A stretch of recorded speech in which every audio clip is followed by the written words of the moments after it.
In this video, we are going to discuss about mean squared error, mean absolute error, and root mean squared error. Already in our previous video, we have seen about R square and adjusted R square. Now you know that we use R square and adjusted R square to check how the model performance is. But with respect to each and every data points, if we really need to focus more on the error, we can definitely use mean squared error, mean absolute error, and root mean squared error. But again, I will be talking the advantages by using mean squared error, mean absolute error, and root mean squared error. Remember, advantages and disadvantages both I'm going to cover. Remember in the intuition that we have actually explained, right? So let's consider that I have a data set, and this particular data set is basically, let's say in the x-axis I have years of experience, and in the y-axis I basically have salary, right? Now in this specific data set, let's say I have some of the data points over here, and let's say here I create my best fit line, right? And as you remember, in the linear regression, I have also intuitively explained you about a concept of gradient descent. And this gradient descent, the main aim is, and this was my cost function, theta 0 comma theta 1, and this was my theta 0 or coefficients in short. Our main aim was to basically come to this particular global minima. So this is basically my global minima, and I have to come over here, right? And how I'll to come, I have to continuously change this theta value, find out the derivative, and try to come over here, right? Now, let's go ahead and see that if I have this specific use case over here, you know that, let's say this is my data set, experience and salary, right? I will obviously be having some values right now over here. Now this salary is nothing but my y variable, that is my truth variable, which is denoted by this white color. And this best fit line, which is basically created, this will actually help us to find out the predicted data points, right? So here, with respect to this particular data point, this is my predicted data point. With respect to this is my predicted data point. This is my predicted data point, and this is my predicted data point. So what we do, we basically calculate the error like this. And our main aim is to reduce the specific error. And in order to reduce this specific error, we use different cost function. The first cost function that we used is basically called as mean squared error. Now let me go ahead and write this formula. Mean squared error is nothing but summation of I is equal to 1 to n y minus y hat. Y hat is the predicted output whole square divided by n, right? N is the total number of data points. And this is the same cost function that we used to basically create this gradient descent. Now what is so important about this cost function? And our main aim is to reduce this cost function, because this is specifically talking about the error, and our best fit line should be created in such a way that our cost function should keep on reducing. Okay, so we can also use this as a parameter to check how our model is basically performing. Okay, now in mean squared error, here we are just trying to calculate the error, right? So y minus y hat. So we are going to add up this particular error. Let's say I'm mentioning it as E1, E2, E3, E4, right? I'll add up all this particular error. Now let's talk about the advantages of using MSE and disadvantages of using MSE. Now, first of all, from our previous intuition, we have already seen that this y minus y hat whole square, it is basically a quadratic equation. So if you don't know what is a quadratic equation, I would suggest just open a browser. Let me just show you a quadratic equation, how it looks like. So let's say over here, I'm just writing it out. Plot quadratic equation. Okay. So when I plot this quadratic equation, if I probably go and see the images, here you'll be able to see we will be getting this kind of image, right? And if we are getting this kind of image, you obviously know that this is basically a gradient descent. That basically means we will be able to reach our global minima with the help of this quadratic equation. Now, why I say this as a quadratic equation, because understand, this is in the format of ax plus by plus c, right? Because if I take this and if I write a minus b whole square, it is nothing but a square minus 2ab plus b square, right? So here it is basically a quadratic equation. And whenever you have a quadratic equation, and if you plot this quadratic equation, in short, you will be getting a gradient descent. And remember, one important point in gradient descent, that you will be having a global minima. And our aim is basically to come to this global minima or near to this global minima, because here the error will be less, right? So this is the major advantage. So let me go ahead and write the advantages of using RMSE, mean squared error. So first advantage is that, if I probably write this as advantage, let me go ahead. So advantage and disadvantage. The first and the foremost advantage is that, and whenever we have this kind of gradient descent, one thing you need to know that it is differentiable at all point. And we also saw this, right? It is differentiable at all point. So first advantage is that it is differentiable. Why it is differentiable? Because it forms this kind of gradient descent curve. So at every point we will be able to calculate the slope, and based on that we can reduce the coefficient and probably reach the global minima. So most and major advantage is that it is differentiable. Coming to the next advantage is that over here, this kind of curve, it has one local and one global minima. This is super important point which everybody needs to focus on, right? Let's say this particular gradient descent that I see is basically a convex function. Okay. If you see some of the curves, let's say that I have one curve like this, and this gradient descent curve looks something like this. Okay. Now over here, you can see that this is not a convex function. Obviously here you have one global minima, and you'll also be seeing that you'll be having some more minimas, and this minima is basically called as local minima. If we use different types of equation, in those equation, you'll be seeing that you'll be able to get, or if you plot these equations, there'll be chances that you'll be getting both global minima and local minima. But since you're using this quadratic equation, you're plotting it, you will just be having one local or one global minima, right? Not multiple. Because what will happen if you have some local minima, then your convergence will get stuck over here, right? Your convergence will get stuck over here. Because why? Here the slope is actually equal to 0. This is a super important point to understand what is the differences between local minima and global minima. Okay. If you have a local minima, that basically means your convergence, let's say your convergence is happening like this, it will go ahead and it will stop over here because here your slope is 0, right? But in the real, you really need to reach to the global minima, right? So if you use any different kind of equation, specifically not quadratic equation, there are also some equation which is basically called as non-convex equations or non-convex functions. In this particular case, you will be seeing that they will be having both local minima and global minima. But currently we are using this quadratic equation, that is y minus y hat whole square. In this particular case, since it is differentiable, it will just be having one local minima or one global minima. Now coming to the third point, which is super important, this equation or this curve, let's say if I use this particular equation, it converges faster, right? And we have already seen how the convergence will basically happen, right? So these are the three main advantages with respect to by using this mean squared error, right? Now coming to the disadvantage, which is super important again, okay? Now in disadvantage, you'll be seeing that the first and the foremost disadvantage of using this is that this equation is not robust. It is not robust to outliers. Now, why I'm saying like this, it is not robust to outliers. Let's say I have a outlier like this, right? Now, what will happen if I am an outlier? Obviously, here the error that you are trying to compute, later on you will be squaring it, right? Because y minus y hat whole square, right? So here you're penalizing this. This process is basically called as penalizing the outlier. Penalizing the outlier. Now, because of this, what will happen? Error will increase.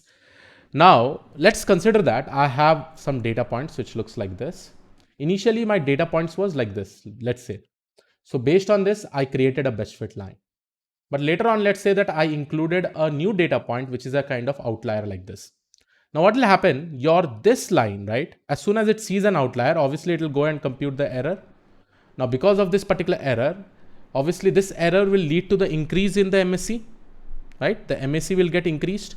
Now, when MSE is getting increased, we really need to optimize this MSE.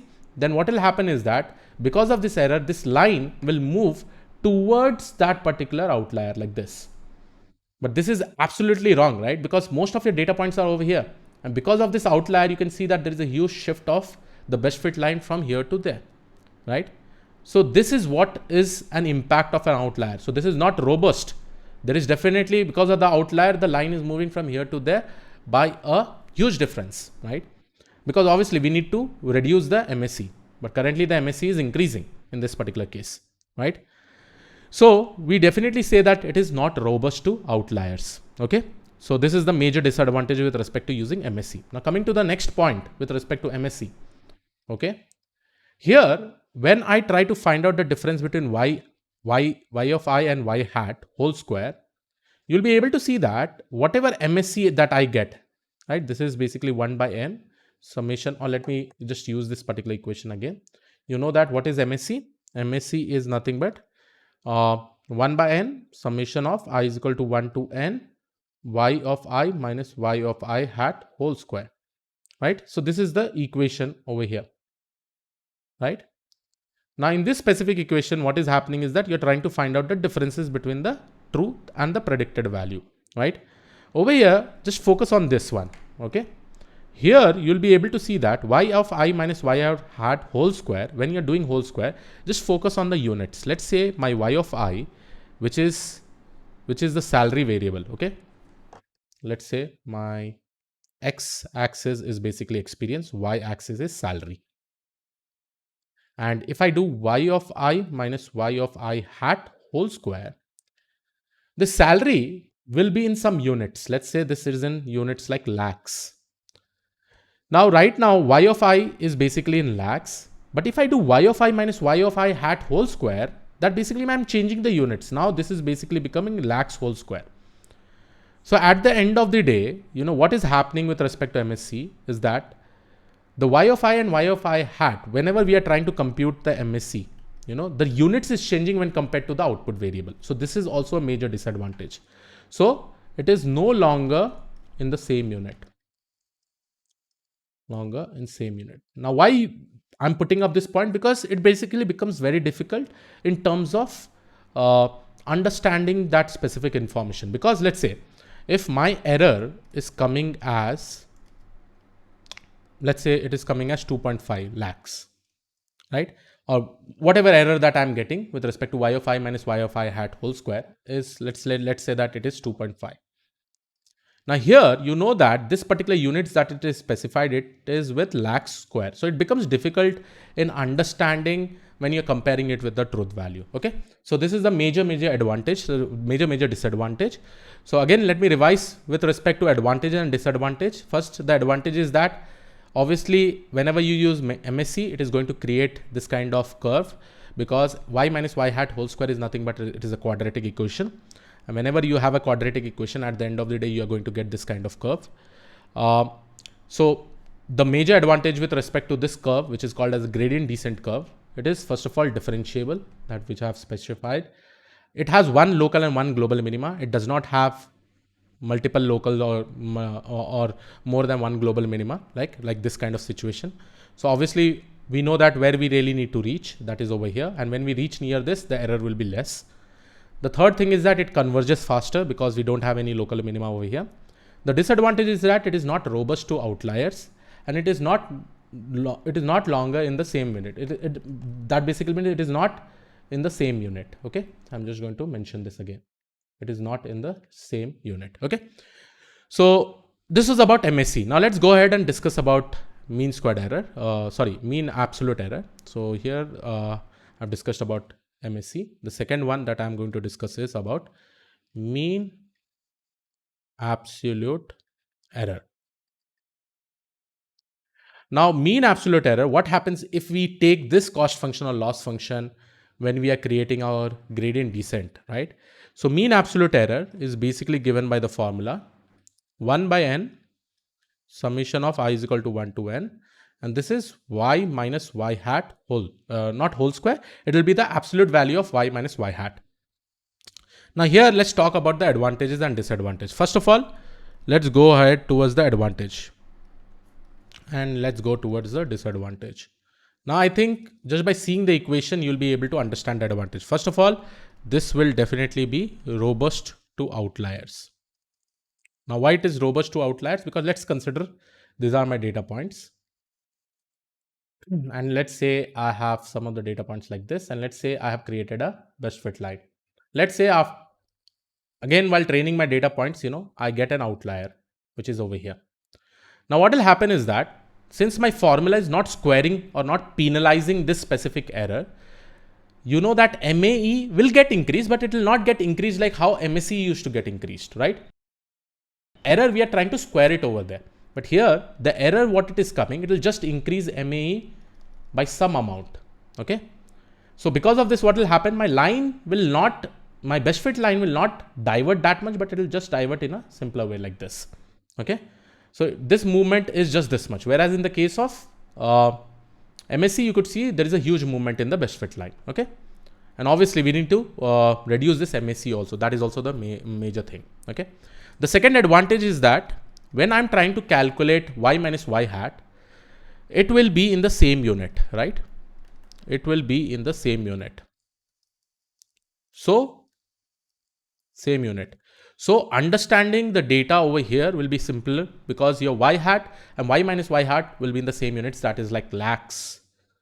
If I compare with respect to salary, it is not becoming lakh square, right? So this is the second advantage. And obviously because of this only, this thing is getting there, right? But coming to the disadvantage, which is super important point. Okay. Obviously, mean absolute error is used to, basically because of the outlier that is present in mean squared error, because of the impact of the outlier that is present in the mean squared error, we are trying to solve it with the help of mean absolute error. But here, if I talk about differentiability, right?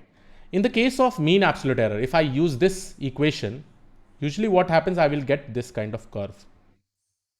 Now, this curve, you will be thinking, oh, it looks like gradient descent. No. Understand, guys, here you are passing through 0. Here at this point, we cannot differentiate any value at 0. We cannot differentiate any value at 0, right? So what we do is that we create something called as subgradients. Okay, subgradients. Now subgradient basically means what? I will be taking a part of this, and then probably finding out the slope and then trying to compute and trying to come to a global minima point. Okay. So this is a major disadvantage with respect to this. The major disadvantage is that convergence usually takes more time. Because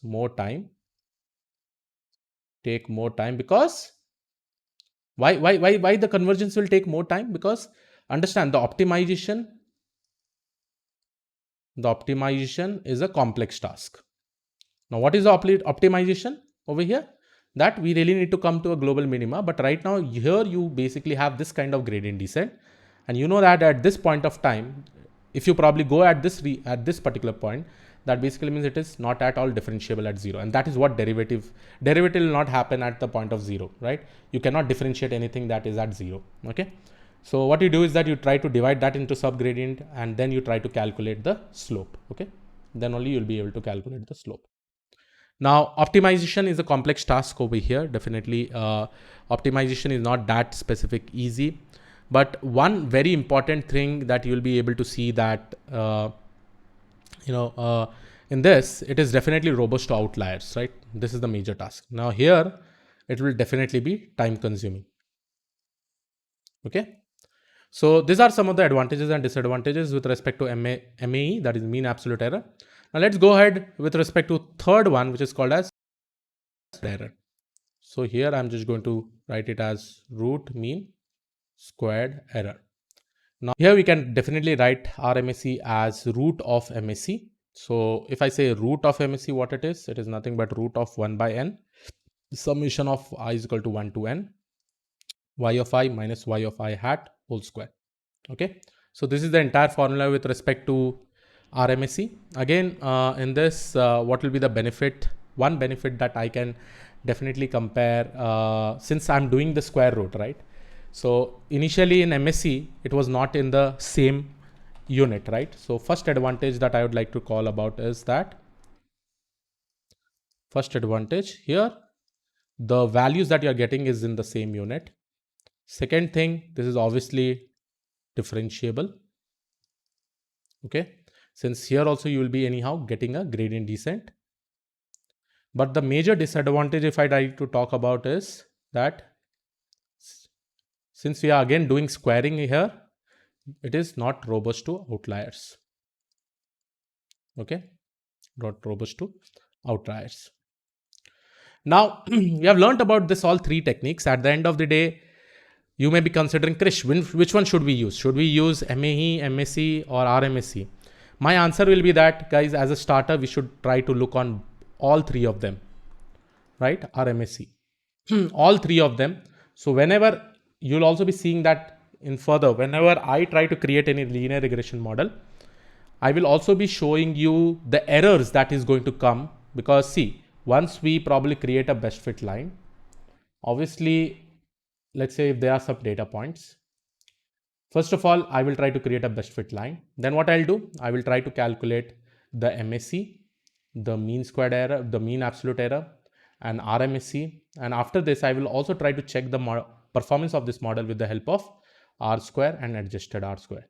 So as a starter, you should try to focus on all these things and try to see the performance metrics that you are able to get. But all this in combined totally will basically become my performance metrics that I'm specifically going to use.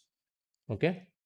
Similarly, in classification problem, you have different performance metrics, but as mentioned over here, you have to focus on all the metrics like performance, mean squared error, mean absolute error, RMSE, R square, and adjusted R square. But if someone asks you in an interview question, why should you use MSE when compared to MAE, then you know that you have to tell the answer that it is very differentiable, because the curve that you're going to get because of this quadratic equation, it has one local and one global minima. It converges faster. Suppose if they say that what about MAE, then you should say that MAE most advantage thing is that it is robust to outliers, right? And the convergence usually take more time. This is the disadvantage, right? And then why should we use RMSE? So this is the specific question. So the question that may come is that when should you use MSE versus when should you use MAE versus when should you use RMSE? And the other question is that when should you use R square versus adjusted R square? So these are the two important questions that may come up in the interview, right? So I hope you have understood all the performance metrics till now. In this video, we have covered MSE, MAE, R, and MSE. So yes, I will see you all in the next video.